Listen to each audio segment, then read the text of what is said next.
The design you see here down at the bottom is a design for the rear garden of a house, a path leading in here, fireplace, moving through there and going up some steps. If we right click and zoom extents, you will want to put details of how to construct things such as the step area. So here's the smaller diagram of the detail that you'll need for your construction team to build this. So the key issue is you develop those details well away from the main design. So you can see here's a longitudinal section through the step details. And what we do is put those details on a separate sheet. In this case I've called it details. And so if we zoom in on here, you can see there's the information on the header course, the step in the middle there, and the headers to each side, and details on compaction and some dimensions being applied there as well.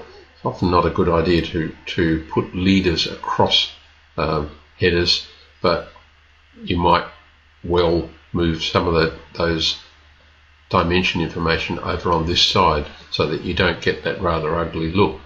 But that's an aside. You might ask, well, how are those details presented on the sheet? If I double click in here, now I need to find, it's in a floating viewport.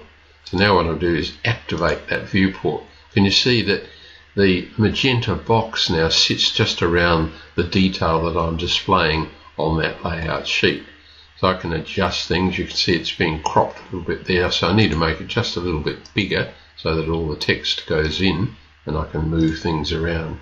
And when I right click and display on the layout and then right click again and deactivate that viewport, the detail that we're interested in sits here in the sheet. So that whole sheet deals with details. There's some information on the designer's logo and the location of the site on the right hand side, but it's completely different to the layout 2, which was an example of the actual design with the symbols in position.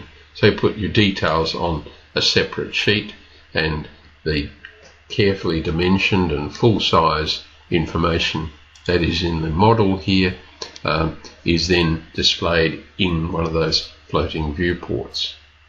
So I guess the take-home lesson is put your details well away from the main display area. Otherwise, when you try and show the landscape design, a detail that's close to it will show up in a way that you might not prefer.